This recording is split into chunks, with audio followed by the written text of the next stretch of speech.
What's up, chat? Welcome back. It's Monday. We're indulging in a little bit of mayhem today. And World Championships was this weekend. We have a new world champion of Warhammer 40K. Fulgrim Piles has been ousted by the player who would eventually go to lose in the finals to the eventual world champion. Richard Siegler was crowned over the weekend, and it was great. If you haven't watched the coverage, the Games Workshop live stream, as much as people continue to complain, as they will always do until the end of time, I think the official live stream, the Warhammer official live stream, was perfectly reasonable. We got a pretty good idea of what's going on in the games. There was a little bit of a funny point at the end where the players were trying to math out a tie, and us over in the spectator world was like, a tie is mathematically impossible right now. What's happening? Turns out they had the score wrong because they weren't, for whatever reason, they weren't scoring the player. They weren't letting the players, having the players score themselves, which is usually, obviously, they know the correct score because they have it on their tabletop battles, and they weren't grabbing from tabletop battles either. So I don't know, it was just confusing, but that's okay. Other than that, the commentators did a great job, and I think everyone had a good time watching it. So we had a little bit of a watch party over in the Discord server. We had a bunch of people in and just hanging out and watching the games, and it was incredible the entire weekend. So I had a good time. People do love to complain. That's true. What a shocker. Before we hop in, we're going to talk about the results of Worlds today. I want to talk about some of the lists in the top cut here. We can talk about some of the ones that did pretty well. I do have to, though, talk for a moment about our sponsor, because this live stream is sponsored by Captain Con, which is always cool. So we love Captain Con. I'll pull up their website real quick. It's a sort of holistic gaming convention. Hosts events for a bunch of different games, including Age of Sigmar and Warhammer 40K. They have GTs being run by Away Games. That's being held the first weekend of February 2026. So that's January 30th through February 2nd, 2026. And I have a coupon code TT2026 will get you 10% off your badge cost if you register at CaptainCon.com. So you can go check out the links in the video description for that. Highly recommend it. I'll be there.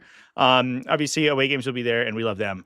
I basically never missed that event. So super appreciate Captain Con for coming on and dropping us a sponsorship on the live stream, as well as being a supporter of the channel for a really long time, actually. So I've been there to stream multiple years in a row, and they've also done some sponsorships and stuff as well. So we absolutely love them.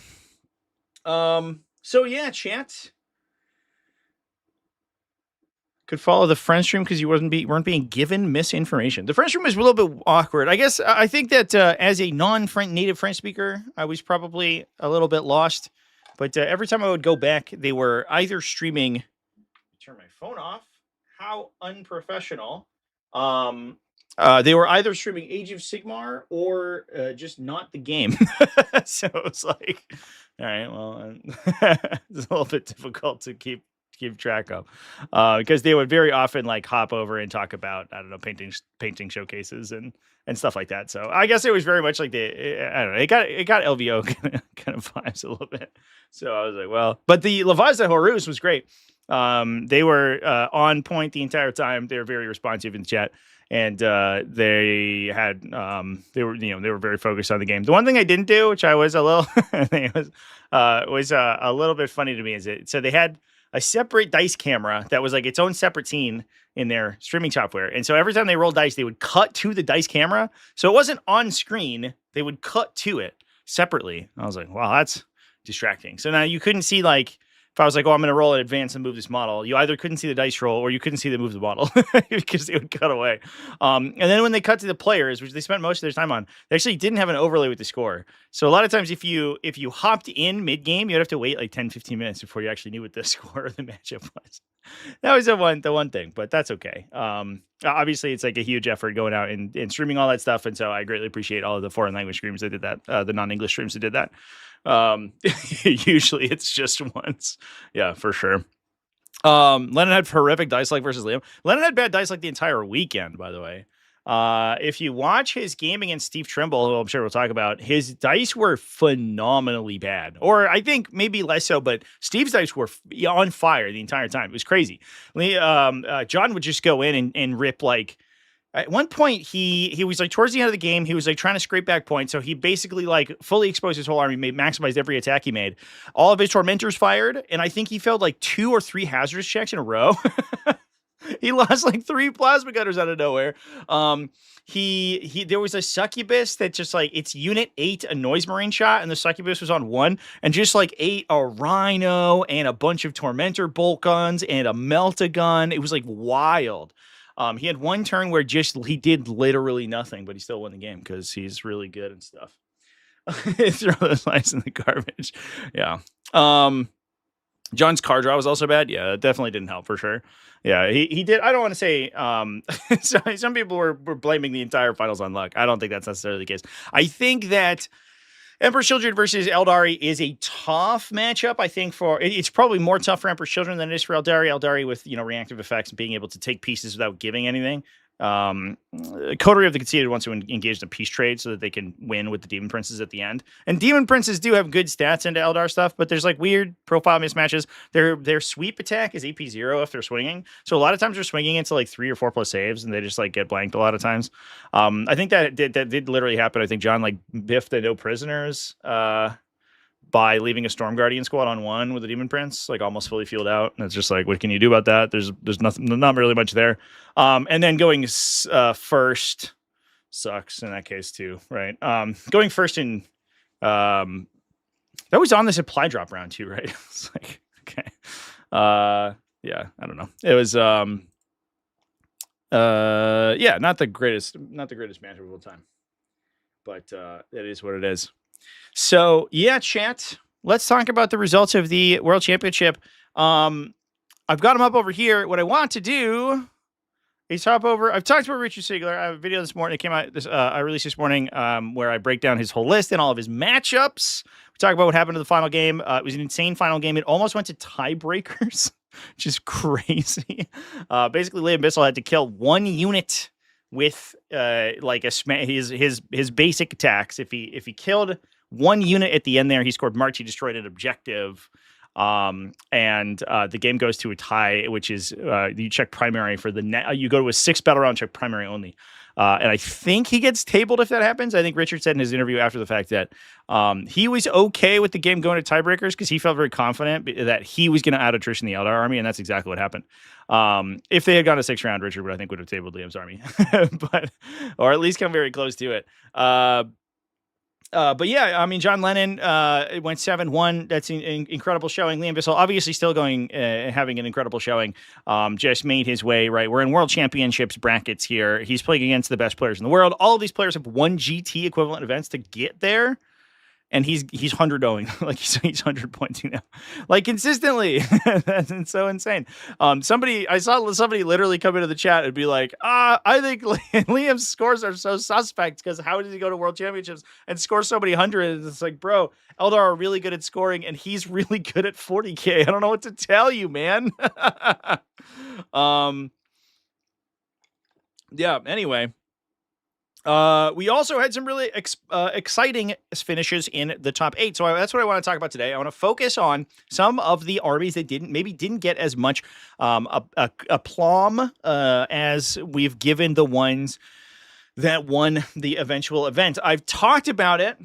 I talked about it for a sec, but the number of times that Adam called Richard John, I know. So we were rooting in the Discord when they went to the winner interview. Just bring John Lennon on,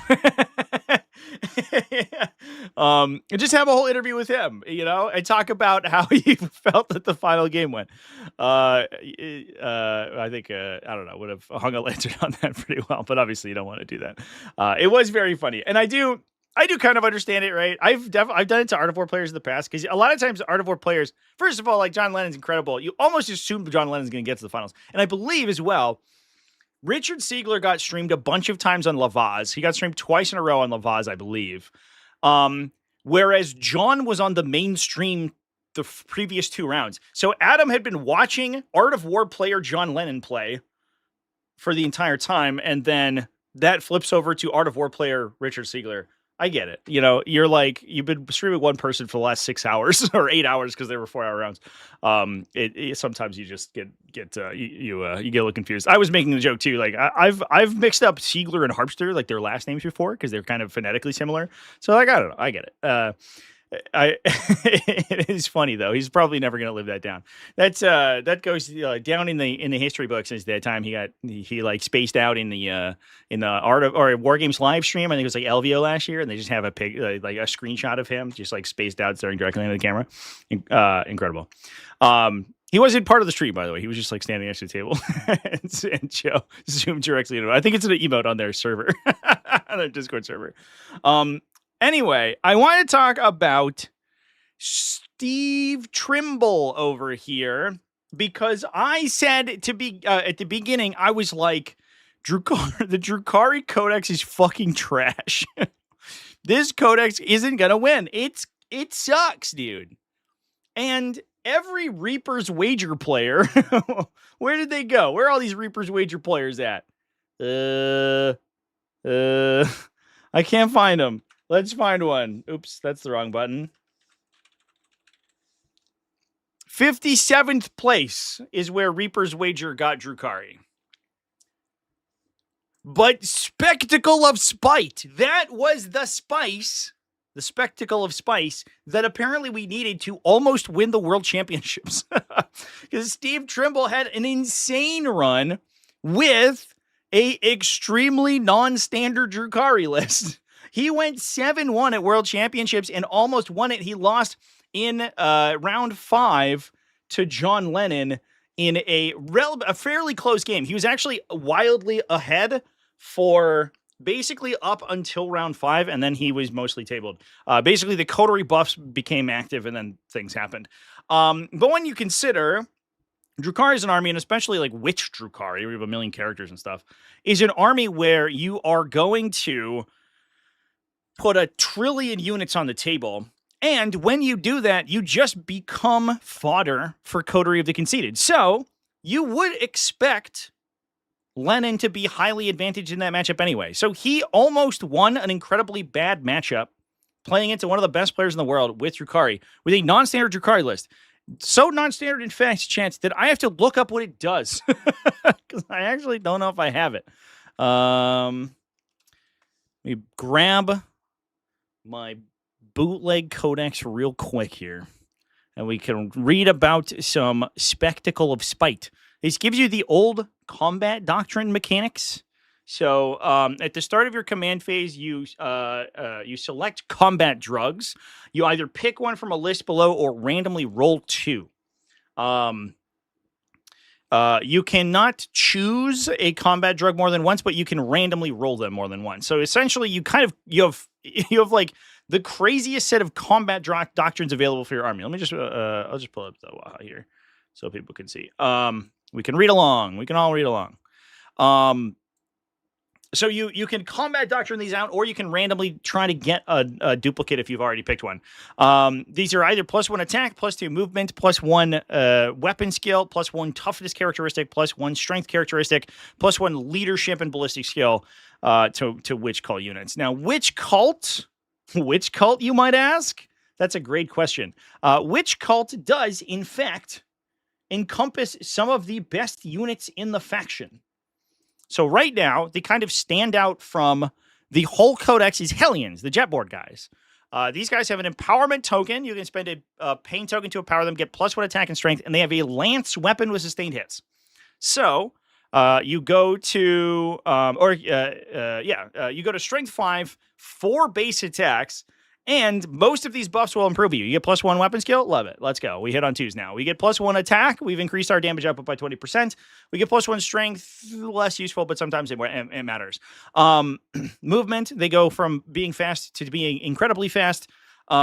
This unit is already good and then also has the correct keyword. Reavers as well, another interesting one, is an incredibly strong utility unit. They're also going to get the benefit of this. Getting like randomly +1 toughness on this unit is great. These guys, the Hellions, I believe, they're T4, so they can go to T5 with a 4-up, 6-up, which is actually, it's not hard, like, you're just an orc at that point, basically, but it is, especially compared to other Drukhari, that's a pretty solid. It's a not terrible defensive profile, I guess. Now the other thing we were playing is a bunch of succubi, which is a little bit interesting. The succubus is still kind of weird because she's like basically primarily anti-infantry, but they are basically free. They're 50 points. Okay. So they come in at 7 base melee attacks with anti-infantry 3. They empower to reroll advance and charge rolls. And if you are, so the way the empowerment works, for those who don't know, if you haven't played Drukhari yet, which I do not begrudge you because they're very new and nobody plays them. When you empower a unit and you have an attached character, it empowers all components of that unit. So, and I believe that this works correctly for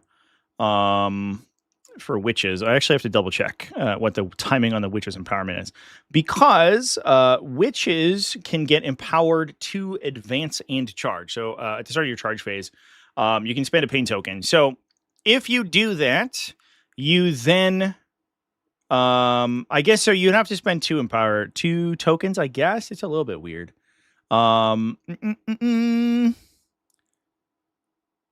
Oh, okay. So, yeah. So you can, in your charge phase, you can empower your unit to get advance and charge and reroll the charge as well. So I assume that is correct. You get empowered, I think, for until the end of the phase, right? You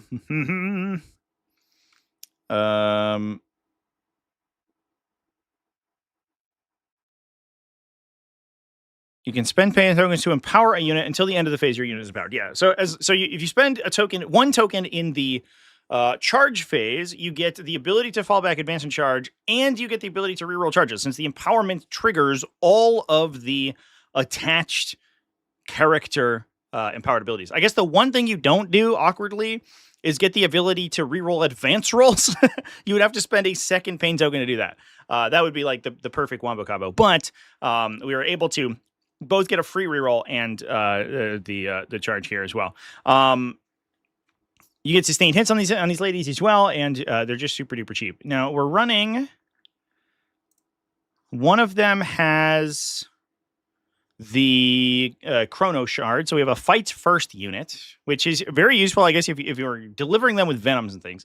Having fights first to prevent people from being able to kill the venom and then charge stuff inside, very helpful.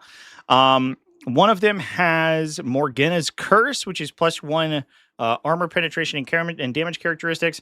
So she's coming in at AP2 damage 2, or excuse me, AP3 damage 2, with anti-infantry 3. So if she goes into heavy infantry, she is actually super duper scary. We're then running 1, 2, 3, 4 units of witches. These are all OC2 infantry with advance and charge, optional from pain tokens, obviously.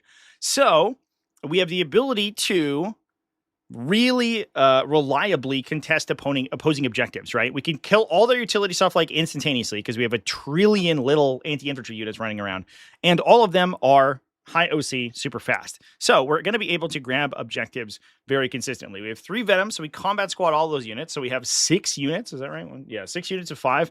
1, 2, 3, 4. Yeah, we're going to end up with 6 units of 5 and 1 unit of 10 that's being delivered by the Raider. We have which I kind of imagine is where the fights first model goes, I think, so that you can get more use out of that. We have a Kronos, and then we have almost max Hellions. Max field allowance of Hellions, 25 total, 2 units of 10, and a unit of 5. A Mandrake unit, double Reaver unit, Scourges with some heavy weapons. Now, the Reavers actually looks like we're running 6s, which is cool. So they're also incredibly fast. Move 16. They're wrecking Heat Lances here, so they actually do have a little bit of an anti-tank component to them, too. The Heat Lance comes in. It's a strength 14. We have the Reaver profile right here. It's a strength 14 assault Melta 3 Melta gun. It's only 18-inch range, so you have to get with a 9, but it's assault and your move 16 and have access to +2 move.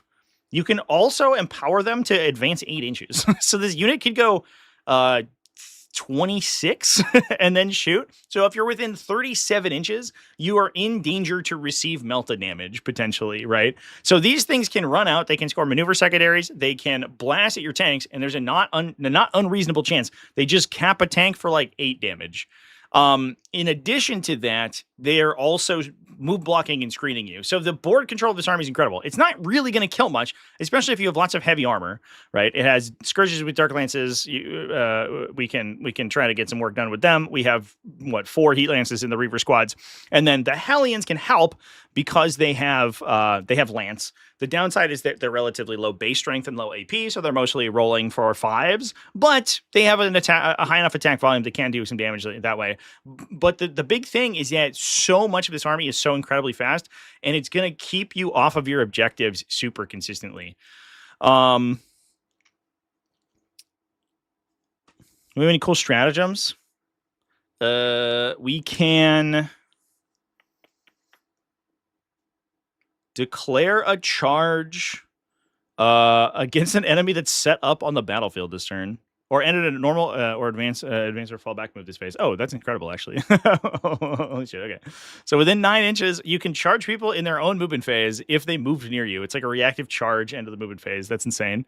That's super scary. And it's any witch cult unit, so it works on the Reavers and the Hellions. So you could, for example, sort of run in a bunch of Reavers. Your opponent moves in to try to counterattack you or to try to perform actions, and you just engage them immediately. Which makes them, you, largely unable to be shot, right? That's a big thing. It protects you from shooting. And it messes with their order of activation. You don't get fights first, so you'll probably just die to a charge in most cases, but you can use it to like disrupt objective control. You could use it if your opponent tries to push, like you're screening and they push past you. You can charge backwards to get out of the range, the way of their front line, out of the throw range of their front line as well. You have a shoot, fallback, shoot, and charge strat for any Drukhari unit. Works on Scourges as well, so that's big if you get engaged by utility stuff, which sometimes happens with Scourges where they just get stuck in melee forever and they don't do anything. You have a lethal hit and +1 AP if you're a witch unit, so we can actually get some work done into higher toughness enemies, especially with the high volume like characters and things. We have Berserk Fugue is Witch Cult can fight on death is always solid. You can also get a 5+ invulnerable save from shooting attacks. And you can move through things with your Witch Cult units, which I guess is kind of whatever. So yeah, I guess you can move through terrain features. You can move you can move through bottles. All right, cool. Most of the stuff is flying anyway, so it doesn't really matter. So we have some incredible sort of utility stratagems. So things like fallback, do stuff. Is always good. Lethal hits is always is always going to be helpful. And then we have some incredible disruption from this thing. And when we're posting that on like 11 witch units that are just going to be running into your face, like it's basically impossible to stop this from doing something, right? So as long as you have the CP to spend, it's like almost always on the table, especially because you do it at the end of your opponent's movement, so you haven't taken any damage yet, right? It's not like you're going to do it at the end of your opponent's turn or something after they get a full round to shoot you. They have to move to objectives, and if they don't move to the objectives, then the things are going to go poorly for them. But you can imagine situations where they just have like guardsmen or something, and they run onto an objective to try to take it, and there's just a witch squad that charges them and kills the entire guardsman squad, and you retain control of that objective. Not only can they not really shoot you, you can't be shot by other stuff. You don't get to fight first unless you have the ability naturally. So Lilith will do it, and the Chrono Shard lady will do it. But their attacks probably don't do that too much to you, and then you just get to wipe the squad for free. Well, for 2 CP, I guess.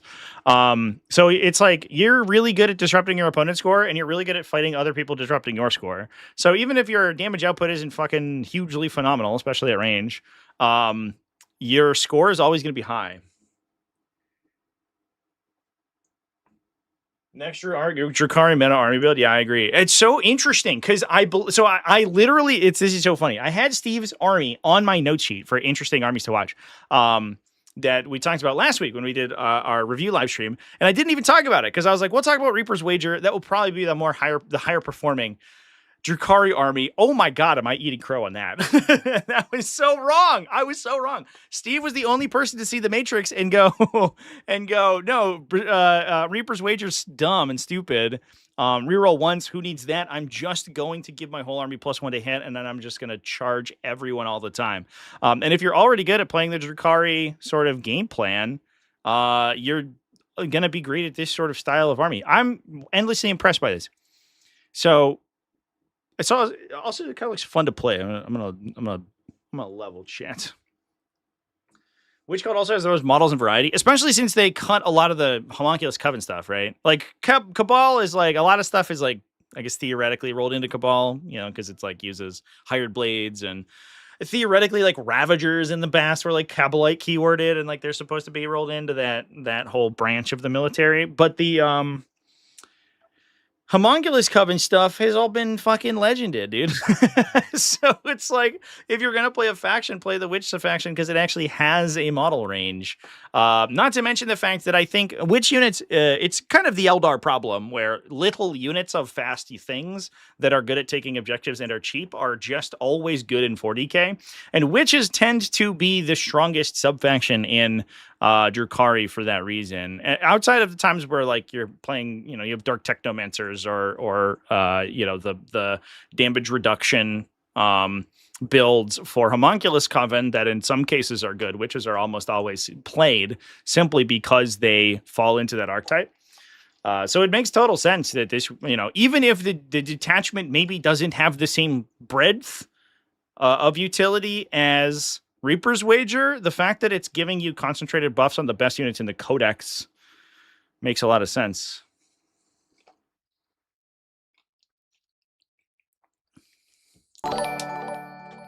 Ryan G, thank you for the super chat.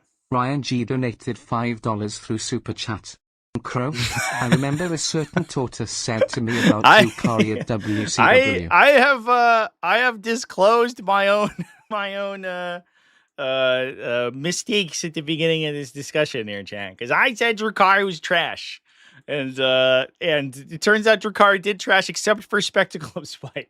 What I did not expect was Spectacle of Spite to make such a spectacle of the event. And as Steve was like on live stream, actively being like 25 points up over John Lennon, I was like, am I the dumbest person alive?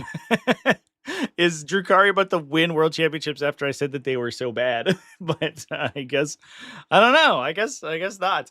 I think maybe Drukhari did also run into a little bit of a, there was a bit of a meta problem. Somebody pointed out, I think, earlier, but it's like Drukhari eats every single piece of technology that people are using to fight Eldari.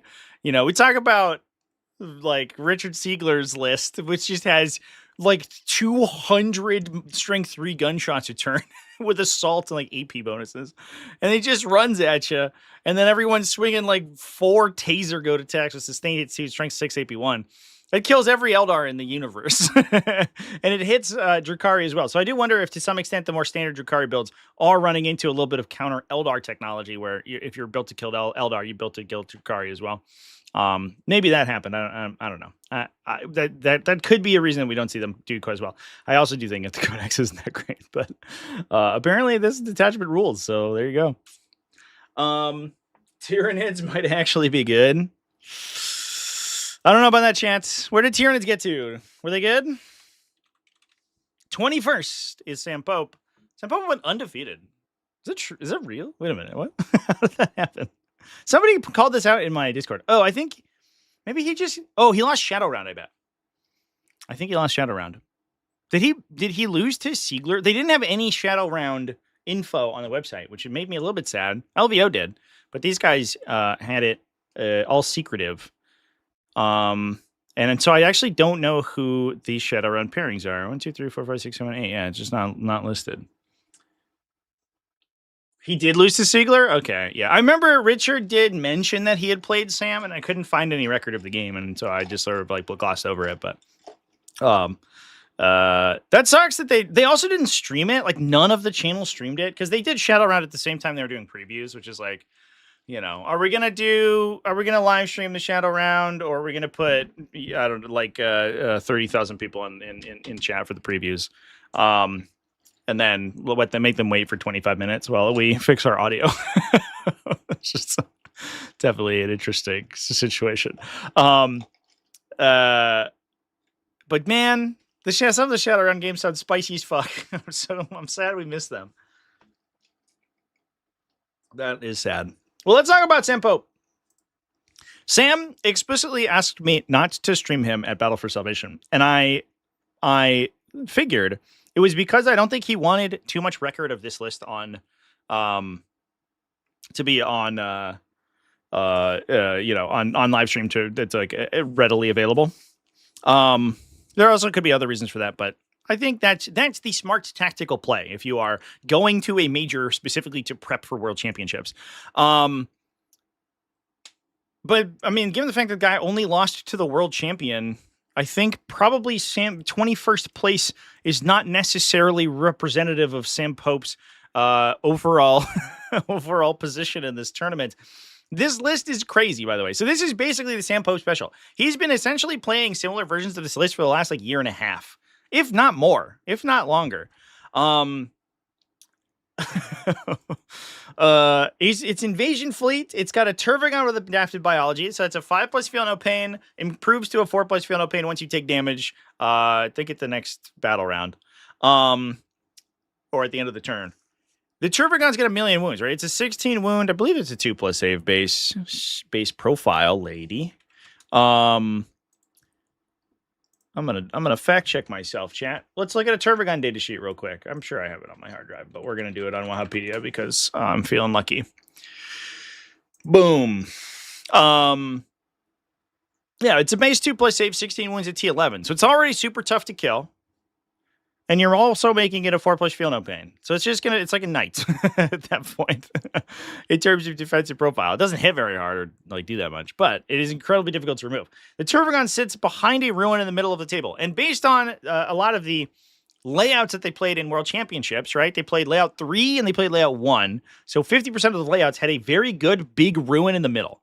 And that's always important for Tervagon play because what you want to do is you want to secure your expansion objective and you want to secure your home objective. You're playing Tyranids, that's not that hard. You put a bunch of Hormigons there, you put a Biovore in the back, you set a Spore Minefield out so nobody can deep strike anywhere or advance, and you just say, these 2 objectives are mine and I'm going to score them.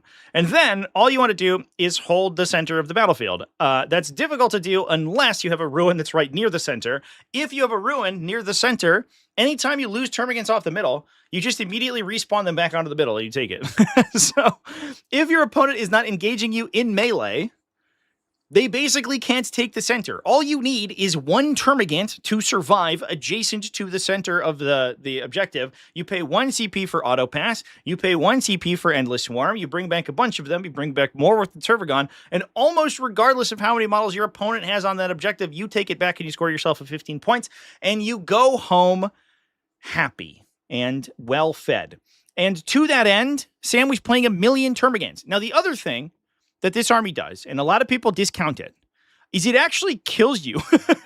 A lot of times you're like, well, Tyranids aren't going to kill me. It's a horde army. I'll just engage them. Well, first of all, every Termagant has lethal hits with their guns. Well, that doesn't sound so bad. What if I engage them in melee? I'll just be killing them. They'll have to pull off the objective, and I'll hold the objective, or they'll just die, right, in melee. Except the Termagants can take a twin-linked pistol weapon, which I think throws people off quite a bit. So each of these units is shooting, 40 times, 36 times, plus 2 strangle webs. The strangle webs can't shoot at melee. They do get stuck, but they are devastating ones. So they shoot 2d6 devastating guns. So sometimes they pink you for 2 mortals or so. And then they just dump 40 dice at you. They're all lethal. If you're infantry, they're all also sustained and twin-linked. So the potential damage from this unit is actually crazy. It's actually very, it's relatively consistent, right? You're talking about, you're probably getting 6 criticals on 36 attacks. You're also getting 15 additional, normal hits. So that gives you, or I guess more like 12 normal hits, I guess. So that gives you 18 wound rolls that you're rolling. Even if you assume that you're winning on 5s, twin linked, that's like 9 more hits. You're handing your opponent 15 saving throws on a T4 or T5 enemy. 15 saving throws, and if you're like a 4+ save, suddenly you've lost almost your whole unit on average dice to a Termagant unit engaging you. Plus, they punch you with their little tiny fists. Boop. And their fists are sustained hits if you're infantry. The reason for that, obviously, is the invasion fleet detachment ability. If you're fighting against mass infantry who are going to engage with you, you choose sustained hits against infantry.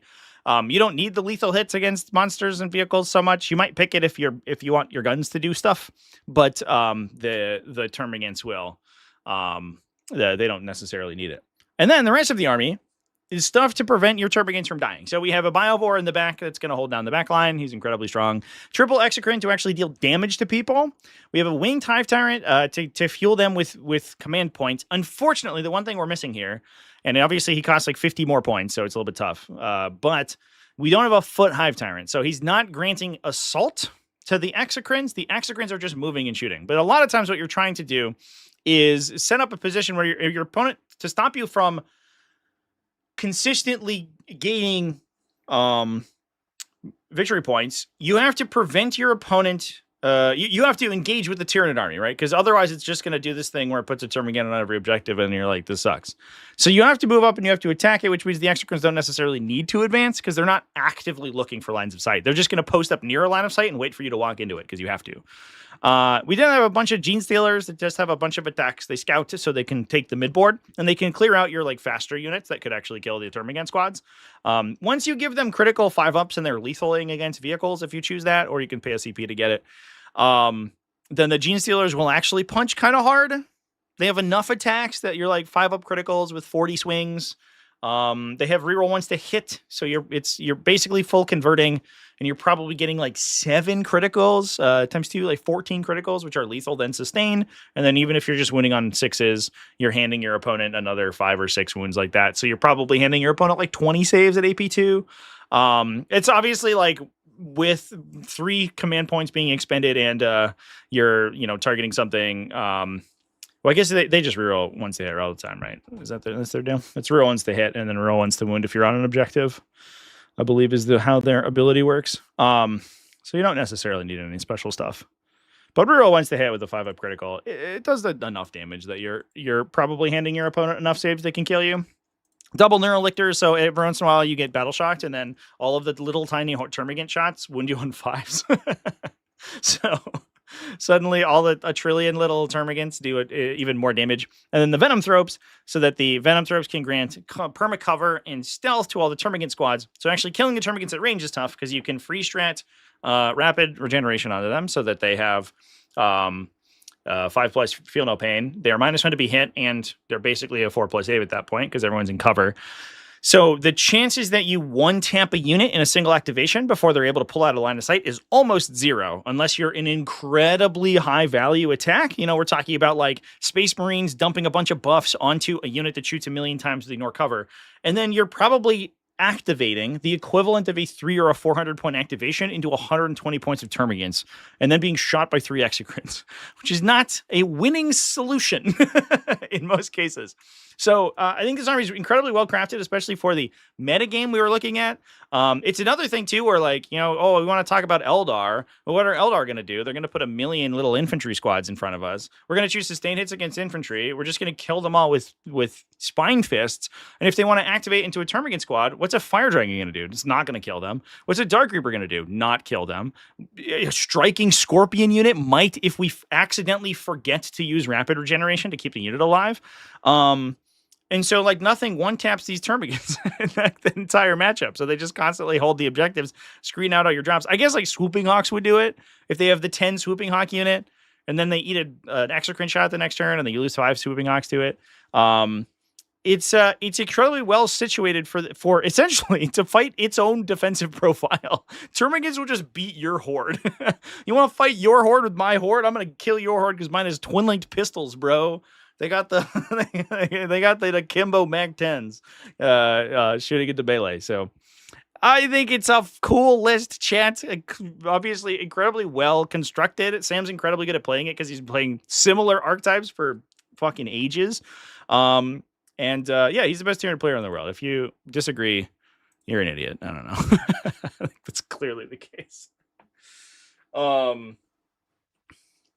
You can move into your opponent if they push warp spiders. What are we talking about? With the you can't give Gene Stealers both lethal and sustain. Oh, that's true. Of course. Yeah. You're just just lethal hits is what I'm saying, right? Did I math that with sustain? I apologize if I did. That was wrong. They get lethal hits against vehicles, but you're averaging 14 lethal hits, and then you should 100% convert. So you're attacking 40 times. A third of them, so like 13, let's say, are lethals. You should get another 20, let's call it 26 wounds. Even if you're wounding those on 6s, you hand your opponent another 4 or 5 on average, I guess, saving throws or so. So you're handing your opponent like 19 saves. No, I think my math is right. Well, you're rerolling once the wound as well. So yeah, it's almost certainly 5 to 6 wounds on average. Obviously, we're looking at average dice. So it's almost certainly 20 wounds into T10 plus. Which is, I mean, it's enough to kill medium vehicles by itself. It does require that you either pay the command point to give them lethals against vehicles, or you choose lethals against vehicles, and then you also spend the 2 CP to give them critical 5s, which is a lot, but might be good. People asking what the other tyranny lists are. We can take a peek. The next... You want a visual representation of how Sam Pope is the best Tyranid player in the world? The next highest ranked Tyranid player is 122nd place. A full 101 places below Sam.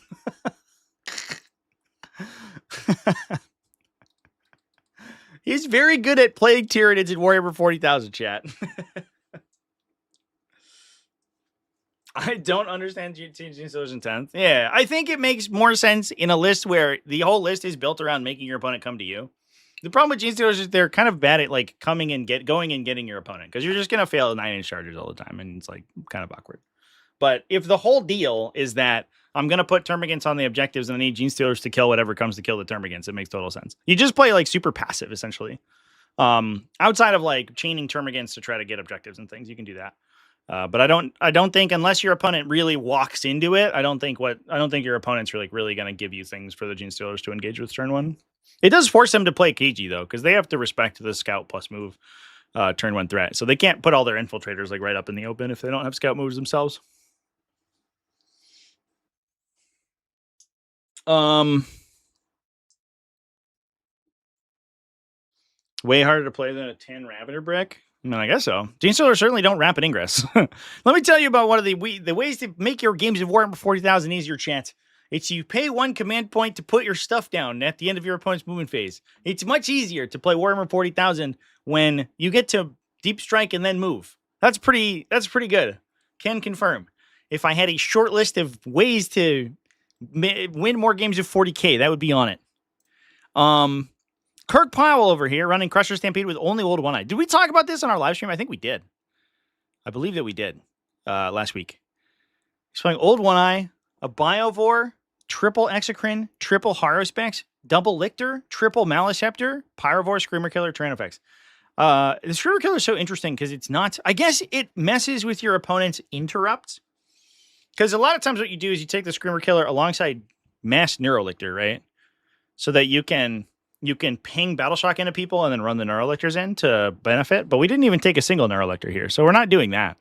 But what it does do is it lets you engage one thing with 2 monsters and then ping it with the Screamer Killer. If they fail Battle Shock, they just can't interrupt into you, so you just get to double and activate into them. You also, the cool thing about the Screamer Killer, unlike many of the fight phase Battle Shock effects, is that it works in the shooting phase. So you know whether or not it's activated. We're not like, oh, start of the fight phase. We made our charges, but are you Battle Shocked? No. We are playing with perfect information here. And the Screamer Killer does impose a leadership penalty on you, so the chances of failing a check are non-zero. It's not like we're just rolling 5s on 2d6 or whatever. You know, it's usually a 7 or an 8, which does mean that they do convert quite often. So that's really interesting. That's an interesting little piece of tech right there. We're also running only Old One Eye with no friends, right? He's just vibing. That's fascinating. It does. I mean, he does love the detachment ability because he does heal himself, right?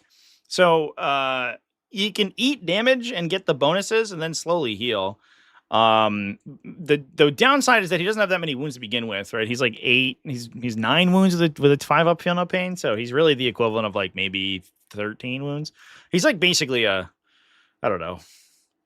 What's a low toughness thing with a bunch of wounds? Like a devilfish. He's like a little devilfish. But so if you do kill him, then it does suck. But he's okay with absorbing damage early to get +1 to hit, as long as he's holding the damage on him, I guess. As long as he doesn't heal it back, and he does heal a lot.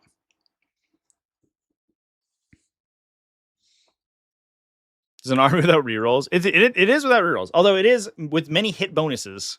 Things like the Harusbexes are really difficult to actually kill. It also has like no synapse besides the Maliceptors, I guess. It's literally only Maliceptors. There's no synapse HQs. So we're largely playing without +1 strength as well on most of this stuff. Although I guess the Harusbexes do love +1 strength because they're like strength 7 on their sweep attack. So they go to 8, which means they win T4 on 2s. So it is actually a big break point. But it I don't know, it is going to get the +1 to hit. A lot of the army is difficult to kill to the point where it doesn't usually get one tapped. Like Haruspex is 14 wounds randomly at T11. So it's a lot of armies just don't have the raw like hitting power to kill them in one go. So a lot of times they'll get the bonus to hits. You don't necessarily need rerolls quite as much. Triple exocrines are your rerolls? Well, they reroll for each other. Ryan G donated Ryan, $2 through Super Chat. What is rerolls precious? The hyper-adapted Raveners have discovered rerolls, all right? They have assaulted subterraneanly. They've dug greedily and they've dug deep. And they have found in the bowels of the earth reroll 1s to hit. It's down there. They just had to bring it back up. So if you're in subterranean assault, you know what's up. But the exocrines only work in shooting. So they work for each other, but they don't necessarily give rerolls to the other stuff. I guess they help for the Maliceptors. And you do have a Pyrovore to pump the Maliceptor guns too, because their AP's low. So you can make them AP2 ignore cover, which is like good enough usually. But a lot of times the weird part about Tyranids is that because they have to shoot a lot of their buffs on, things like Eldar and Nightmare, because they're like, all right, I'll strip cover from you with a Pyrovore, and I kill an Aspect Warrior, and they're like, I leave. And you're like, great. Cool. I'll shoot you with an exocrine to get rerolls, and now my Maliceptor will activate. Oh no, you're gone already. Sorry. Or you like shoot an infantry squad, right? We have to kill 5 Space Marines this turn, so I shoot them with an exocrine. I kill 2, and they pull out a line of sight. Now the Maliceptor can't shoot.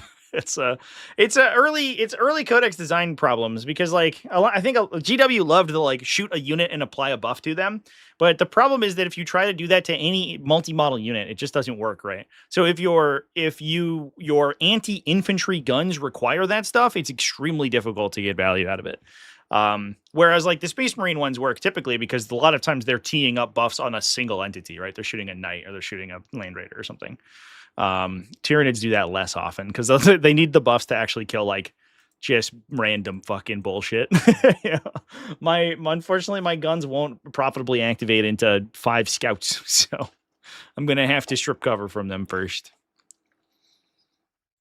The pain of a Maliceptor shooting stealth Space Marines. Yeah, you shoot into a Shadowmark Talon and you're -1 to hit and they're +1 save, and you're like, this is great. I'm having a wonderful time. And then they're a Redemptor Dreadnought, and they're saving on 2s or 3s or whatever. They AOC, and they're on 2s. You're like, great. Sweet. But that's, I mean, let's be real, though. Real talk. Man went fucking 6-2 at World Championships with Crusher Stampede. That's insane.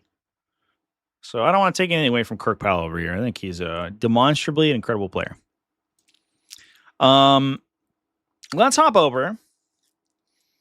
And let's talk about Dark Angels, chat. The top 8, or the top, I guess, top 8 had Dark Angels, but top 16 had some crazy results because we saw Dark Angels and we saw Thousand Suns both represented, which are not factions I necessarily would have expecting to see here. Where did Assimilation Swarm place? In hell. Let's talk about Kyle McCord real quick. So, Kyle McCord, by the way, is probably the best Dark Angels player. Because he basically plays all Dark Angels all the time. I don't think I've ever seen this man play not Dark Angels.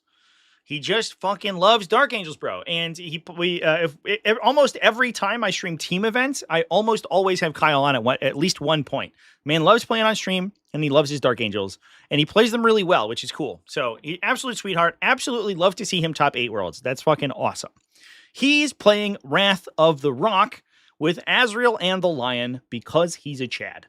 He's a combi weapon lieutenant, an intercessor squad for the back objective, and then a million Centurion Devastators, which people always question. Like, why are we playing Centurion Devastators? And it's because they're infantry, and it's because they get -1 to be wounded by other anti-tank shooting. The other thing, too, is that you don't necessarily need to fully commit a huge brick of stuff into something. So they're the same points cost as a Lancer.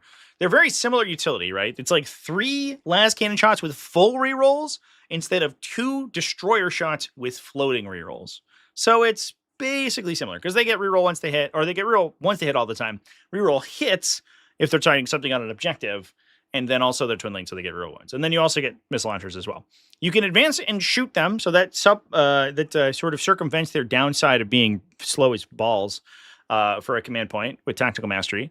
And then once your opponent goes back to shoot back at them, they're the equivalent. They're essentially they're 12 wounds at that point because they're 4 wounds each, and they're the equivalent of like toughness, like 10 or 11, because they get -1 to be wounded, or even almost. I mean, it depends on what your strength characteristic is, but you get -1 to wound if your strength is higher than their toughness. So even shooting back at las cannons, other las cannons with them on 4s. Which is like, when you think of it conceptually, that's wild. Whereas if you were to engage in that trade with a Lancer, you probably just lose the Lancer immediately. These guys are +1 save, have more, or have a similar number of effective wounds and a higher effective toughness. So they actually engage in the trade way more profitably. And you'll oftentimes find that these guys run out, they do similar damage to another battle tank shooting, and then they just don't die. You'll lose 1 in the shot back, and you just keep shooting. Whereas another heavy tank, you would have just gotten fully activated into and died. They also don't trigger like anti-vehicle effects, so like Eradicators and Fire Dragons don't get any benefit against them. They in fact are like dramatically worse because they also get -1 to wound. That's not contingent on what thing is attacking them. So like Melta squads usually just like fall apart when they're trying to kill these guys. And then like you're like AOC'd into a Melta gun, you're still saving on 5s. Like, so they're just really, really tanky. They're really tanky for their points value. Speaking of tanky for their points value, there's 2 units of Deathwing Knights, plus an Incursor squad, so potentially we can get these guys to hit on 2s if we target something, and then full reroll with reroll 1s with the data sheet ability if we don't need to oath the moment on whatever we're shooting. There's a Stern Guard veteran squad that's for Azrael to hop into. They get full rerolls against their oath the moment target. So Azrael's got a devastating gun and a devastating sword, and then the unit has devastating guns, and you get a power fist. So late game, he just vibes and he hangs out and he gives you command points. Late game, your opponent comes up with something scary. You oath that. He comes in, the whole unit shoots, sustained hits 1, full rerolls, dumps a bunch of devastating wounds into it. He charges, full rerolls, and kills it in melee. Usually they basically just activate. They just supercharge Azrael to the point where his little squad blows something big up and at the late game. We're stripping cover with a Hammer Strike, which again improves these guys because they're AP 2 and 3, and so ignore cover on those helps them punch through heavy armor saves. And then a bunch of Vanguard veteran squads, which are honestly, I mean, people are coming around, especially now that Shadowmark Talon's running them in a huge number. But I think Vanguard veteran squads have been underrated as a utility unit. And the big thing, I've started to play them a little bit in Emperor's Shield because they get all of the stratagems. And the big thing is it's just that 4+ invulnerable save. A lot of times it feels kind of superfluous next to a 3+ armor save and cover, right? A lot of times you're saving on 4s. These guys, because you get the 4+ armor invulnerable save permanently, it doesn't depend on whether or not they're in cover to get an improved save characteristic. A lot of times what you'll just do is you'll take this unit and you need to complete an objective. Let's say we need to cleanse. We just string 1 guy to the objective and put the rest of them out of line of sight. Suddenly your opponent activates into them. That dude tanks a bunch of hits on the shield then dies and pulls the unit out of line of sight, and you still have 2 to 3 Vanguard veterans to go do the next action. These basically combat squad themselves by being attacked. Because as long as you're setting up correctly, in almost no circumstance is your opponent one-shotting a Vanguard veteran squad without wildly overcommitting or your dice just sucking. And that gets even more reliable when you're also -1 to be wounded because we're playing Wrath of the Rock. So I think, like, jump pack Vanguard veterans. My cats are fighting again, chat. Jesus. I don't know if they picked up on the microphone. What are you doing?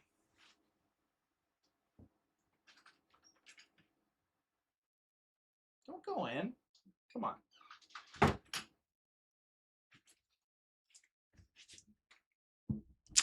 It's just a shame, chat. It did, yeah. Yeah, a lot of times what they do, so like Inky's pretty territorial. So she doesn't like it when Lilac, the gray cat, like gets in her space. And then so they're a little bit like they're kind of high strung sometimes, and then sometimes they'll. I think what looked probably happened there is that one of them was they tried to that was just like on my landing for my studio space, and I think one of them was trying to go up the stairs, and the other one was leaving, and they just surprised each other. And sometimes they freak out when that happens because they're high strung. I don't know. But anyway, we're talking about fucking Wrath of the... Speaking of a Wrath of the Lions, Chad. Vanguard veterans are great. I don't know. I think that's my takeaway. What did I think of the tower reveal? I thought it was fucking sick, dude. I think those new miniatures are cool as hell. By the way, I have 2 separate cameras right now. I set up a fancier camera for my overhead shot here. So the angle's a little bit better. Let me know if you like it, because I'm probably going to keep it, and I might make it permanent. Right now it's on a tripod, but like I think I could just affix it to the wall so it doesn't wiggle. It wiggles a little bit when I'm moving my mouse around. I'm making a bunch of it's a little off camera, I guess, but I have a stack of boxes next to me. It's all stream upgrades. I have new computer cards coming. I have new stream equipment. I have a shit ton of stuff. If you follow my GoFundMe, by the way, thanks for all the people who donated to that. Again, I posted a list of all the stuff that I got with the GoFundMe stuff. All the computer parts are coming in this week, and I have a bunch of really fancy stream toys that will hopefully improve the stream quality when we go to live stream later this month, which will be great. I will buy a box of the new town to sit on my shelf. It's true. I'm my endless supply of Riptide battlesuits and Devilfish need some friends because they're just they're so lonely right now. Let's talk about Thousand Suns, chat. Oh, that was not the right one. The button to click on.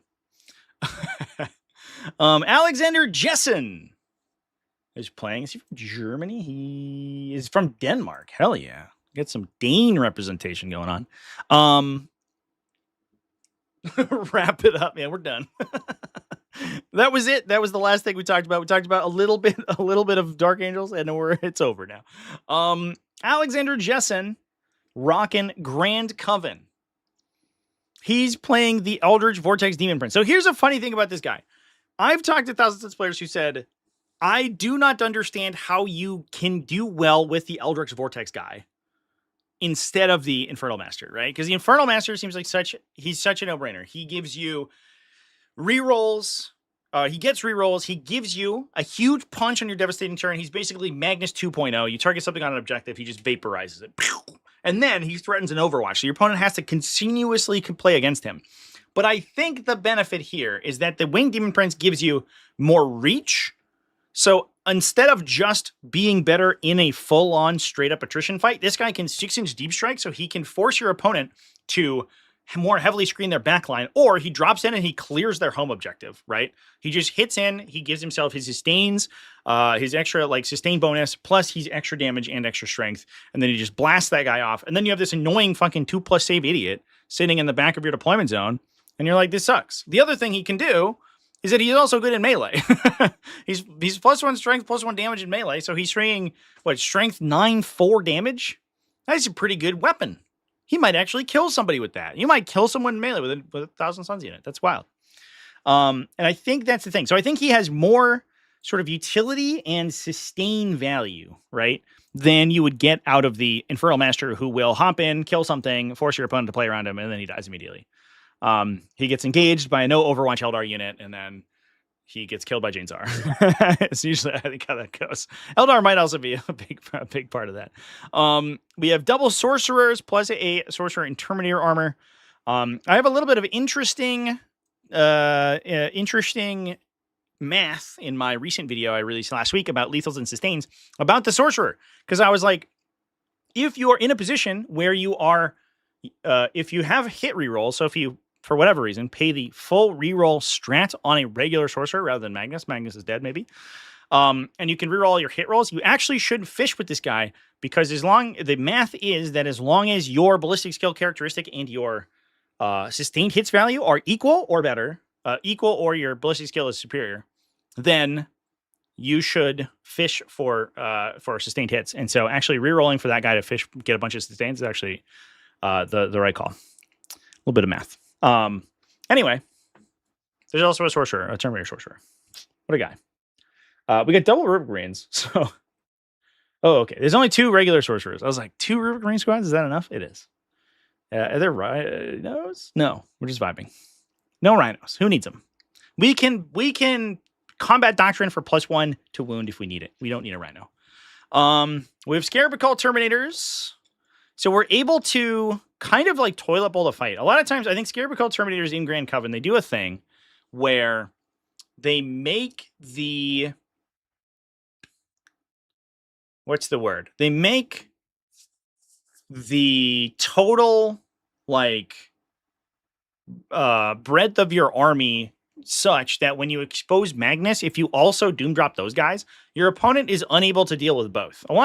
Many armies, they full activate it and they can kill Magnus. And many armies, they full activate it and they can kill Scarabocult Terminators. It's not easy.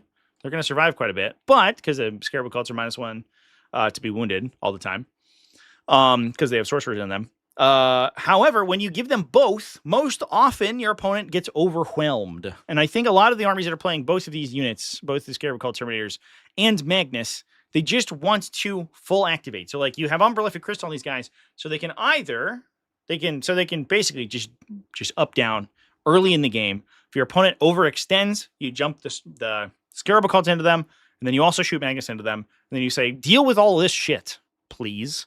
And your opponent goes, I can't, I won't do it, I will die instead. You can kind of like make that a little bit tougher with the Sekitar robots as well, because you can force your opponent to deal with them. They're a little spicy because they're tough to kill for utility stuff. So it's not like a couple of jump pack intercessors will kill them. Because they're 2+ save and have a high toughness value and a bunch of wounds, it's actually going to take a fairly reasonable activation to kill them, which gives you something for the Scarabocults to chew on. They also give you like more reliable early game, and they can mess up like opposing sort of alpha strike strategies, right? If you have because there's no other infiltrate in the faction, there's just scouting. If you have someone with a bunch of infiltrate in their own army, being able to drop Sekitar robots to stifle them, because they're going to get free overwatches and they're going to be relatively resilient, that gives you a little bit of a front line against that. We have a bunch of Great Bow Enlightened because they're good, and then some Zangors. That's cool. I'm so glad that we could see Thousand Suns do well, because this faction seems like it has been struggling quite a bit. But making top 16 at Worlds is kind of sick. This is Coven, yeah. This is just regular Coven. Thousand Suns says the highest win rate at World Championships. Consider their bottom tier. Yeah, I think that one thing that there's a little bit of a interesting thing that happens mathematically, probably, where I think a lot of players, probably the players who were very enfranchised in the faction, right, stuck with Thousand Suns. The players who were like, Thousand Suns is my passion and my pride and joy, and I love them, I'm going to play them anyway. Those players are always going to have a solid win record, right, with that faction, right? They're probably always going to be above half or close to it. But when you consider like Eldar, where 1 million people were like, Eldar is broken, I'm going to play them, I guess. There's probably a much greater risk of failure there than there is with a faction that you have an incredible sort of game knowledge with. And I think that's probably, if there was one takeaway from Thousand Suns having a high win rate, I think that would be it. Is that the people sticking with Thousand Suns are almost certainly like enfranchised sort of faction purists, who know what they're doing, right? They know what's up. Should we talk about Mark Hertel's list, chat? Talk about a little bit of Space Marines. We can keep talking about Space Marines. What's the big thing behind you? That's my cat? She ran away. Inky, chat called you big. Aw. Just gave me a little puppy dog, guys. All right. Let's talk about Mark Hertel. Mark Hertel loves Space Marines. And you know what he loves about Space Marines is BFTs. Big fucking tanks. This is not the first time we've seen Mark play this list. It's probably not the first time we've seen Mark play this list within like a year.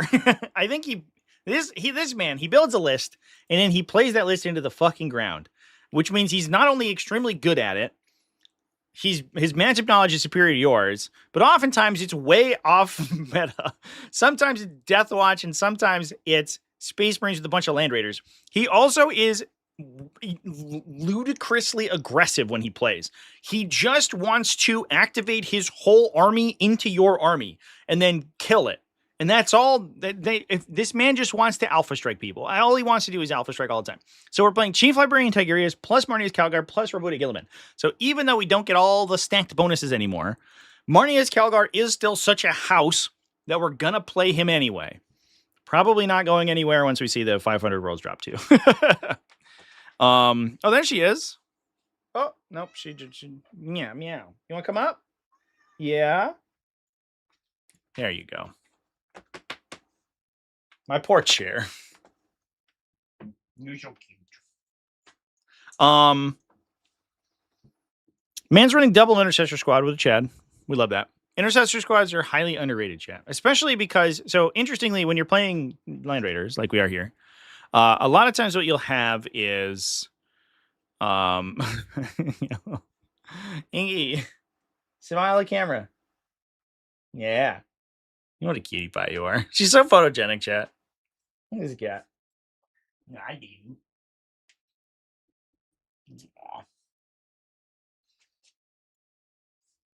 Okay, we're back.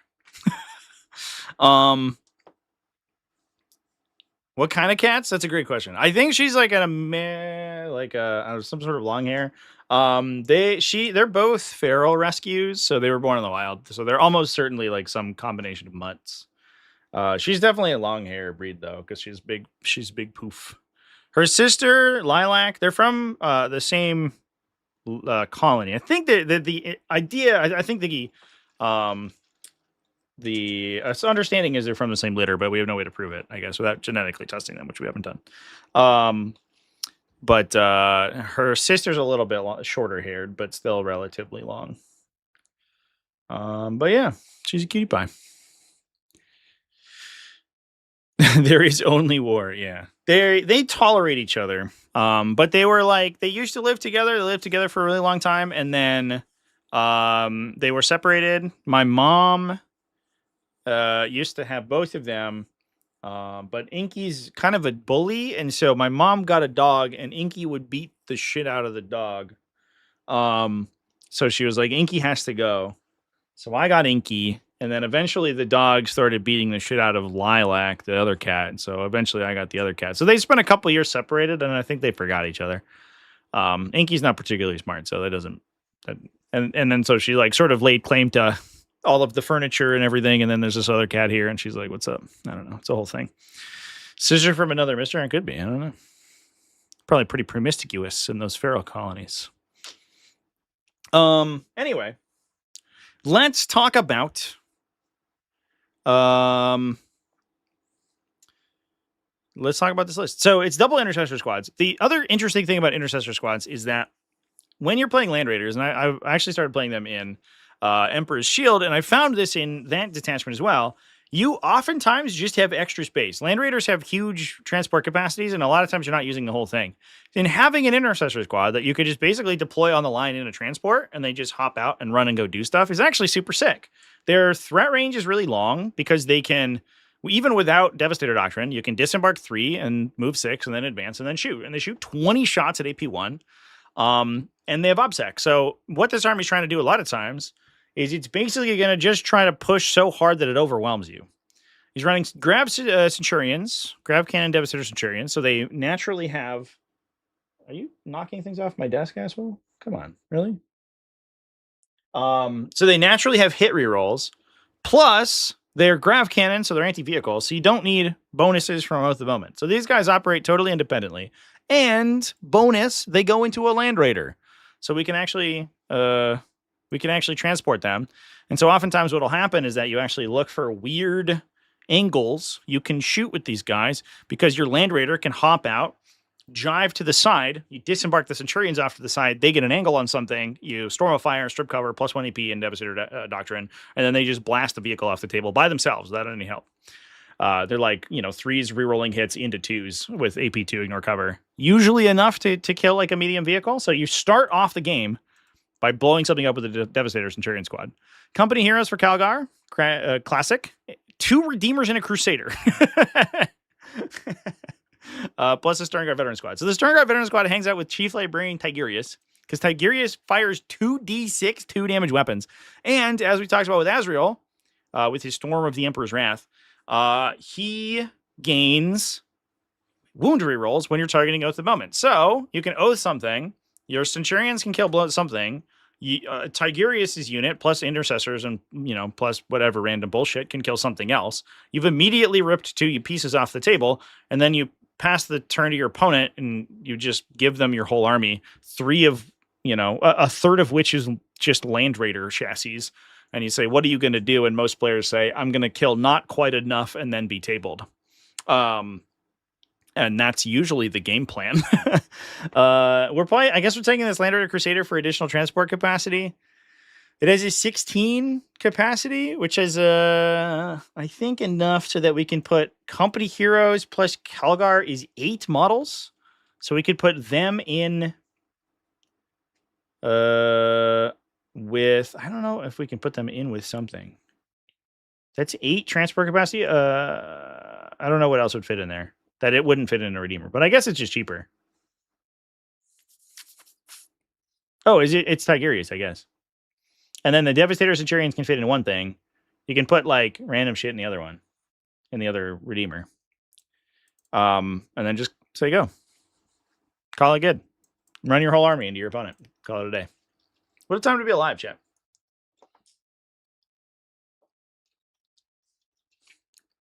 Detached was strong enough to play 1.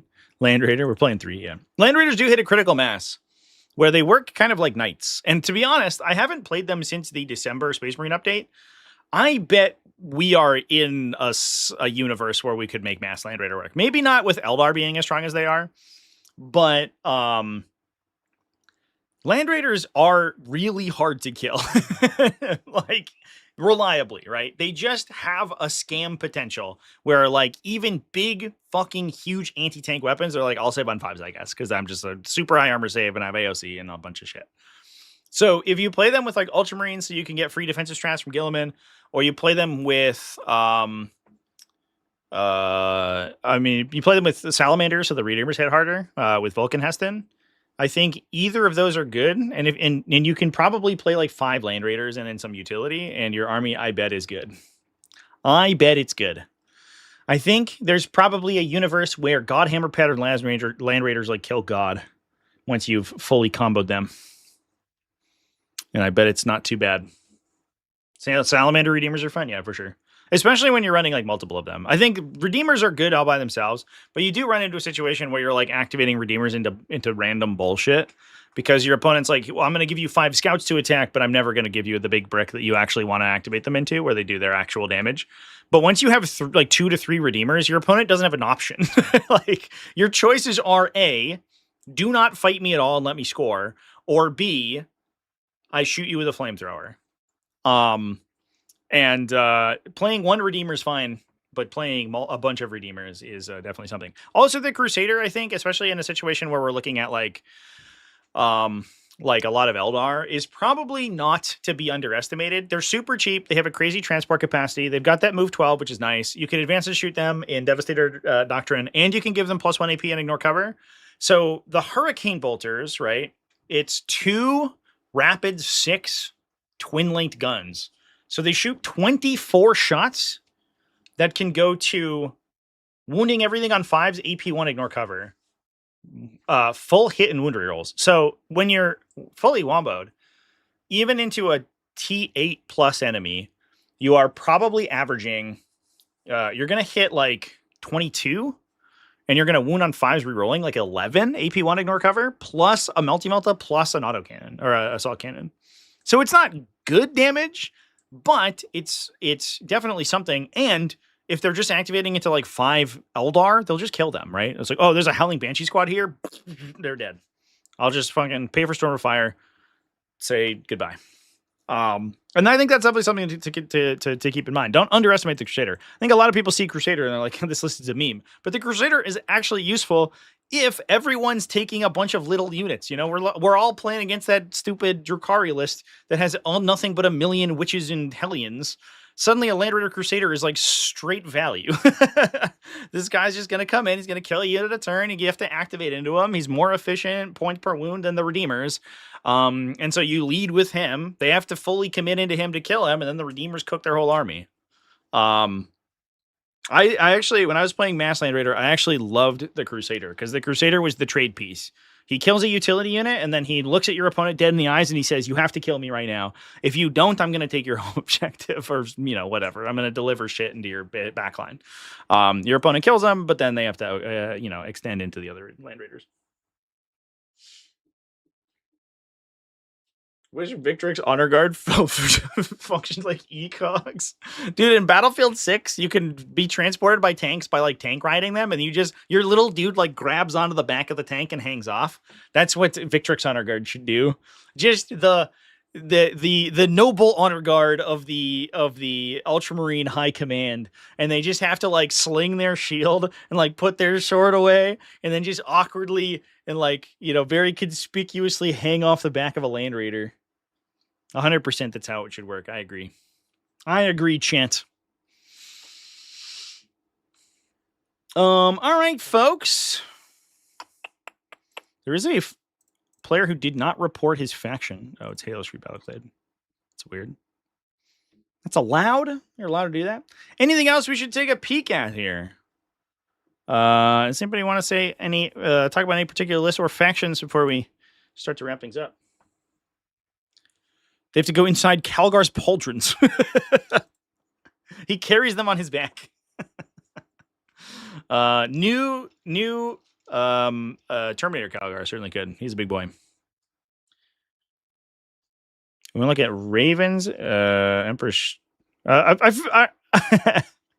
feel like I have talked about this list like 20 times. We can look at it, but every time I've talked about Emperor, I think we talked about this every day last week because this list is so wild. It's Peerless Bladesman.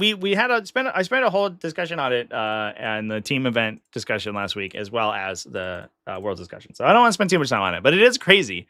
And he did do fairly well. He went 7-1. I guess lost in the. Well, I guess he just went 7-1, which is insane with Fulgrim. With fucking Fulgrim, dude. Amazing. So it's Peerless Bladesman. So lethal or sustained when you charge with Fulgrim, who's already sustained, so he gets lethals. So he hits like a truck. Lord Exultant with blinding speed for fights first once per game. So he charges, he kills something, you charge him, he fights first, he kills you again. He tries to 2 for 1, or he makes you shoot him. We have another Lord Exultant with distortion, so he gets +1 attack and damage. Another Lord Exultant with nothing, Lucius the Eternal. Lord Exultants obviously get sustained on their spear. They already have lethal because they're leading a unit. And then they get sustain, which is just great because their attacks are super high value, right? Lance, wound rerolls, AP bonus usually. They love extra attacks. They love extra hits. Infractors for all the Lord Exalted squads. Tormentors so we can obsec our home. Double Rhinos to deliver the those guys.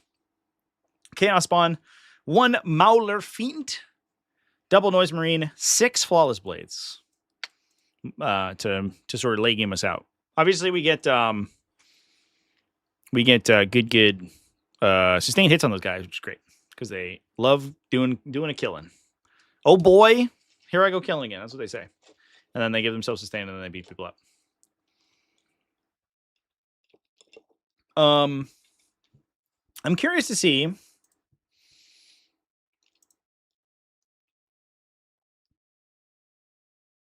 where he placed, which was, I guess, 17th, which is very good. That's incredible. Spain, by the way, did amazing. I think they won best overall country in the country competition. US got raw numbers of golds, I think, but I think Spain won another. They beat everyone else on all the other criteria, which I mean, US probably has the most players there because it's in the US, so it makes sense. But I think Spain in general, they placed highly enough in each category, and then they also had one of the metrics they crushed it, and I think they ended up winning on the tiebreakers for country competition.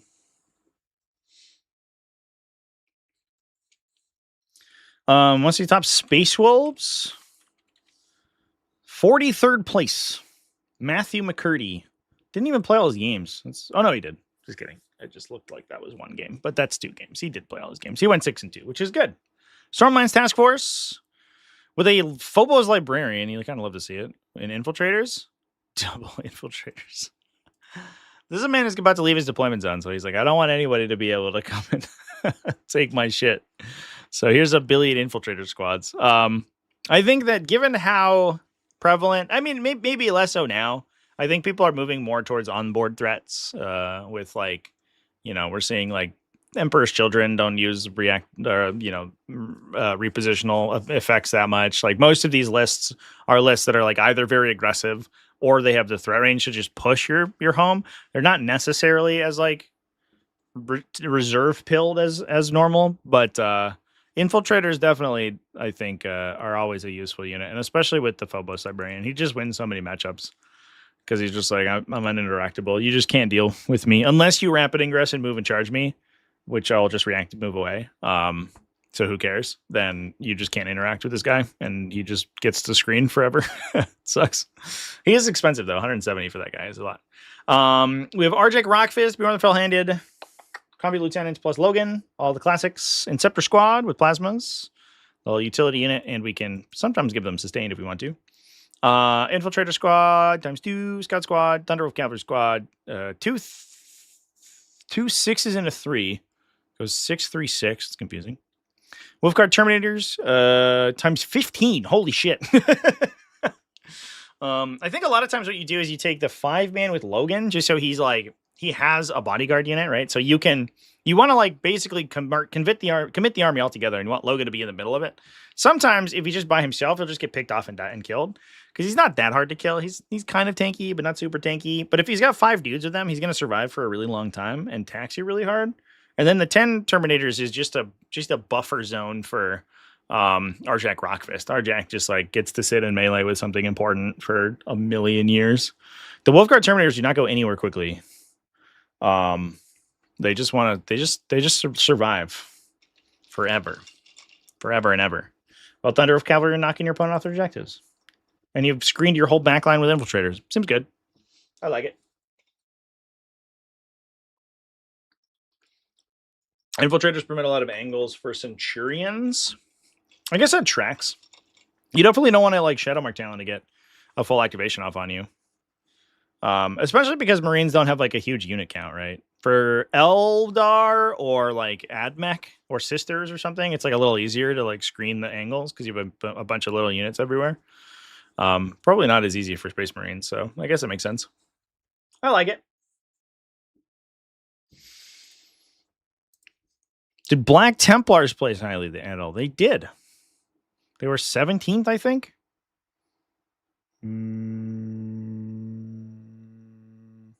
No. We just looked at 17th. Apparently, I'm an idiot. Black Templars go. I thought they were high. Oh, 34th. All right. Well, That was not what I said. I thought they were in like top 20. I guess I was looking at Blood Angels maybe. Yong Kong Ong. Hope that's right. We'll find out in the comment section afterwards, I guess. Playing Gladius Task Force. Double Castellan. No Marshals. Who needs them? Marshals are for chodes. Double Castellan, 0 Marshal. Emperor's Champion, Helbrecht. Combi Lieutenant, Tech Marine. Double Assault Intercessor squads. I guess one for the Emperor's Champion. One for maybe a High Marshal Helbrecht. Big Crusader squads. Plus an Intercessor squad. Oh, no. If we're playing a big Crusader squad, that's probably for Helbrecht. Because his ability gets stronger the more people in his unit. So he's probably leading a big Crusader squad. And then I guess we just have unit squads for these little guys. There's Sword Brethren? No, not even a little bit. Triple Repulsor Executioner. So it makes sense for taking a Tech Marine to hang out with those guys. Jump Pack Assault Intercessor. Double Impulsor. Jesus. We have so much transport capacity in this army. We're like almost putting our intercessors in transports at this point. They're like, OBSEC, we've OBSEC'd, boys, everybody in. We're all going. Everybody get in, we're going shopping. Because it's 15 off the Repulsor Executioners, and then 21 off the Repulsor Executioners, and you get another 14 off of the Impulsors. You have 35 transport capacity. In case you need it. That's so interesting. It's so many transports in North Sword Brethren to reactive move. We're just squad tacticsing all day, every day. It's cool to see that it's not just Sword Brethren squads, I guess. That also means that we're likely just playing the Emperor's Champion by himself. Oh no, we could Castellan plus Helbrecht, actually, is probably what we're doing. So it's probably Emperor's Champion by himself, Castellan buffs Helbrecht for the rerolls, and then he gives everybody plus strength and stuff. And then we have the champion with the Assault Intercessors for the damage bonus. Neat. Good stuff. It's cool to see the 20 man though. It's been a while since we've seen the full 20. Need to get some execrators up in here and one of those one of the weird detachments.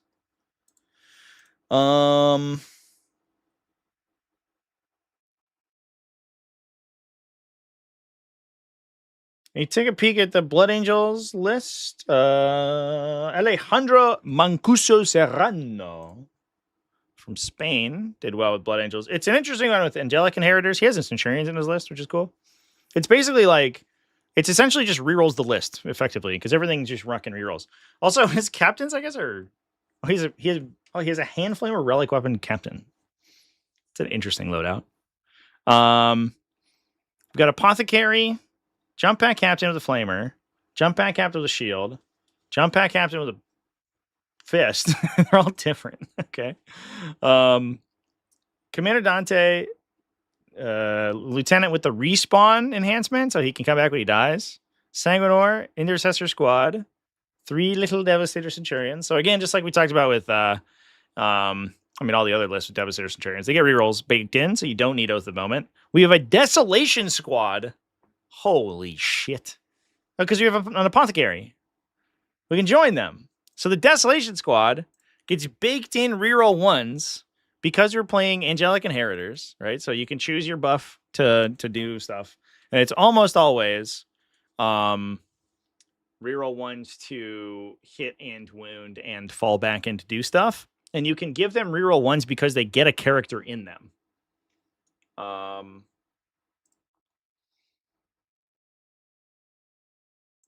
And I think there's other stuff we can do. We can give them sustained 1. Oh, that works on anything. It doesn't matter. We can give them lone operative, 18-inch lone op, so they can't be shot back. That's mostly it. If they get targeted, they can get lone op. So you can actually play them for their missiles. That's cool as fuck. We can just deploy them in the open and be like, I'm going to loan up if you shoot me. So it's fine. You shoot them. Like, that's fine. Now I'll stand still. Shoot the missiles back at you with reroll 1s. That's cool. That's cool as hell. All right. I love it. We have a Devastator Squad. Okay. With las cannons. Is it doing the same deal? I don't think we have anything that attaches to that guy, though. Just a regular ass Devastator squad. Okay. Huh. An Incursor squad. Triple Sanguinary Guard for all the characters. Vanguard Veteran Squad with jump back. So that's for one of the probably the Relic Blade guy, because he's got higher attack volume. So he gets lethal hits, which is good. And then a Vindicator. This list is fucking wild. There is a regular ass Devastator squad in here. I guess, could we attach the Apothecary there? Is that what we're doing? Because I think the Apothecary is basically like an equal opportunity attacher. I think he doesn't really care where he goes. I don't believe. You can just put him in a Devastator squad. That's fascinating. So I guess we have the option. We could either play the Desolation squad and then just use them to shoot. Like, they stand still. They got all the bonuses. You can pay for sustained hits on them, and they just blow up an elf unit every turn, right? They get +1 to hit. Well, they hit on 4s anyway.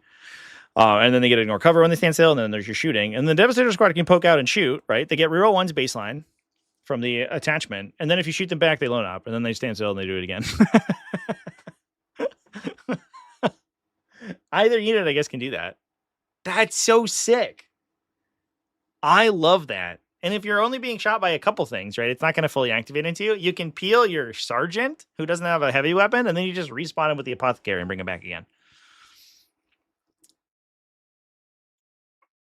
I love it, chat. That's cool as hell. Regular Devastators, bro. These guys also have an auto flip once per game. They have like a baby Aspect Shrine token from their Armorium Cherub. And once per game, they auto hit one of their attacks. So if they stand still, they're hitting on 3s, rerolling 1s. So you're probably in for like 1 that rerolls, 1 miss that's natural, 2 hits is like a likely outcome. You auto flip the hit and reroll the 1, which is a 66% chance to hit. So the chance that without Oath of Moment, you get 100% hits with this unit is actually relatively high. The first time they shoot, obviously.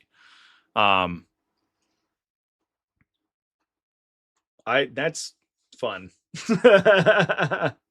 That's fun as hell. I love it.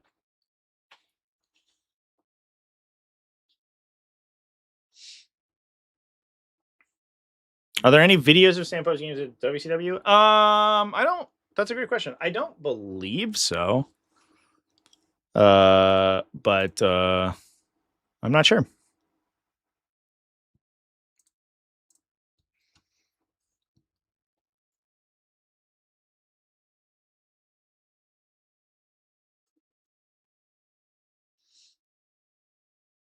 Is melee bad on GW terrain? No. Given the fact that the top 8 included mostly melee AdMech, right? It did have 3 Iron Strider Ballistari, but the rest of the list was Infiltrators and Rustsuckers, which are almost entirely melee units, right? Emperor's Children, which is all melee or guns that shoot at melee range. And Drukhari, which is the same. Or, to go down a little bit, 7th place, Champions of Faith, basically all melee besides Morven Ball. And Dark Angels, which was shooting, quite a bit of shooting from the Devastator Centurions, but the big, beefy parts of the list were melee Terminators and the Lion, which is 100% melee. I would say that I do not believe that melee is just bad on GW. I think that the thing that GW forces you to do is play a well-rounded army, so you can't play all melee, but you also get punished for playing all range, which turns out more balanced. I do think that there's definitely, you have to couch you have to be a long threat range army. You can't be like really short threat range melee. That's not great. Obviously, that's kind of just how 40k has always worked. And you have to play, like, there's some layouts that are just like not melee. They're really bad for melee. It's kind of, for most terrain formats have that, especially if they're designed in some extent for teams. But there's some layouts that are just like super wide open planet bowling balls. And as long as you don't play those in singles events, which is not really what they're designed for, then you're probably fine.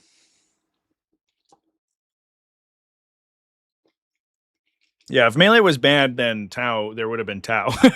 Where did the Tau go? That was my biggest surprise. Was I was like, I think Tau are looking amazing right now, and every Tau lost to like Eldar immediately, which I guess makes sense. That matchup, I guess, is if you're like smart missile systems don't go crazy, then that matchup is a little bit tough, maybe.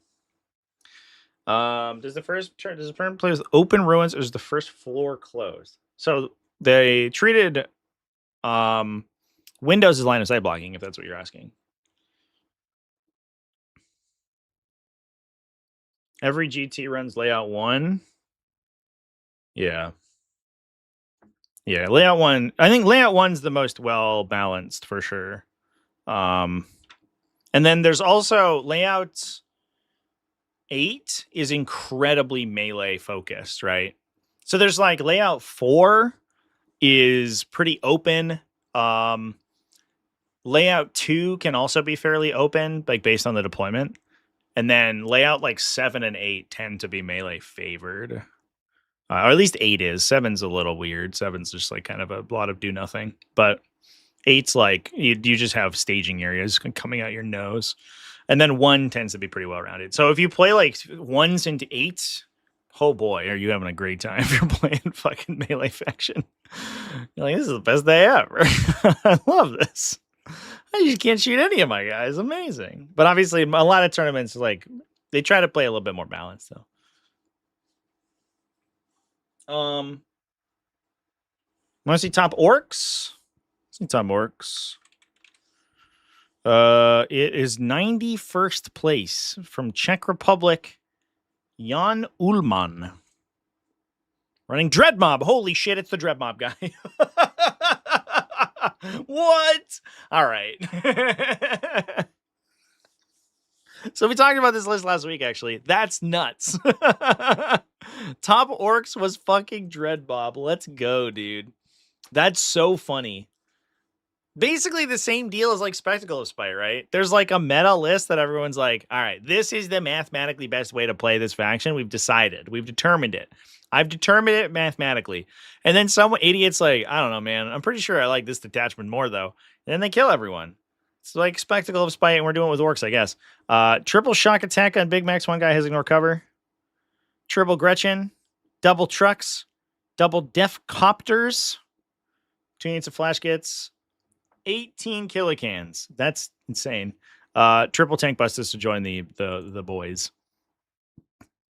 Yeah. That's one of the lists of all time. We did go into pretty in depth in this one in the stream last week. We went 4 and 4 with this list. That's not crazy. Orcs did struggle quite a bit though, it looks like. Which I don't know. It's kind of to be expected. They're in a little bit of a weird place right now. I think that they've been left behind a little bit by the design of the game. That's so crazy. Some people started playing with run ruin so that your model has to be on the second floor of the ruin past a certain height to see out of the ruin profile. So like if you're on the like base, you like if you're like on the ruin, if you're wholly inside the ruin and just looking out, you can't see. That's weird. I don't think that's very common. Like the ruins that have like the terrain features that only have center walls and you're on the edges, you can't see through because you're not like tall enough. That's, I don't know. I don't know if I like that. Orcs will always struggle with their fun to play. Yeah. That's why people stick with them. That's true. Anyway, folks, I think we're going to go ahead and ramp things up here. Congratulations again for Richard Sigler for becoming world champion. Could not have happened to a better guy.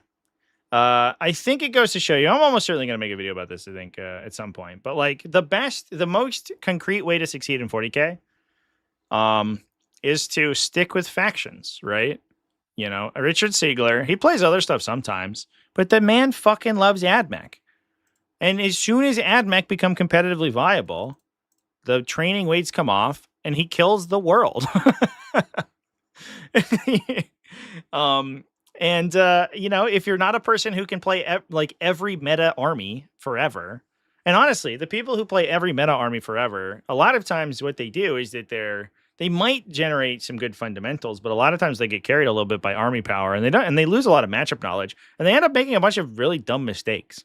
And I noticed that the people who switch a lot of times, who constantly like they'll go to a tournament with a new army every week or whatever. A lot of times they tend not to play like the most, you know, what's the word? Like the I don't want to say like it's not clean, because obviously like they're playing things correctly, but like they make like unforced errors a lot of times. But if you're playing the same army all the time and you have a lot of muscle memory of how exactly your units should move, especially in particular matchups, I mean, it's good for you. And Richard Sigler clearly did that, because he basically got to the point where he knew his army in and out, and he knew all the matchups in and out. And so he very clearly started prepping strategies for like weird board states where he's like, well, it's Eldar and I'm going second on a mission that's brought like second player. I'm going first in a mission that's second player favored. What do I do here? And then like mathematically calculated his way to victory. Fucking crazy. Absolute Warhammer 40K machine, as they say. We love to see it, chat. Go watch the finals game, by the way, if you want some like super duper, just incredibly tight 40K. It was super cool.